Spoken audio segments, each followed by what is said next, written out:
Maswerteng hapon po mga ka-STL. Narito na po ang resulta ng STL Rizal para sa araw na to, 2nd draw November 23, 2024. Araw ng Sabado, naway ang mga natayan niyo pong mga numero kanina ay manalo nawa ngayong hapong ito, 4 PM. Kaya kunin niyo na po ang inyong mga tickets. Narito na po ang resulta. Ang mga nanalong numero sa STL Rizal ngayong hapong ito, November 23, 2024, 4 PM, second draw result, 30 at 16 in exact order. Sa lahat po ng tumaya kanina para sa second draw ng 30 at 16, congrats po sa inyo. Panalo po kayo. Again, 30 at 16 in exact order.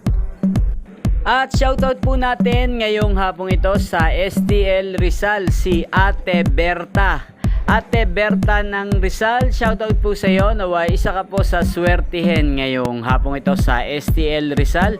At sa lahat po ng mga taga Rizal dyan, shoutout po sa inyo. At inyo pong napanood ang resulta ng STL Rizal sa channel na to, Roderick Hernandez TV. Maraming salamat po sa patuloy nyo pong panonood at pagsuporta sa aking channel. Huwag pong kalimutang mag-subscribe. Magkita-kita po muli tayo mamayang 8:45 PM.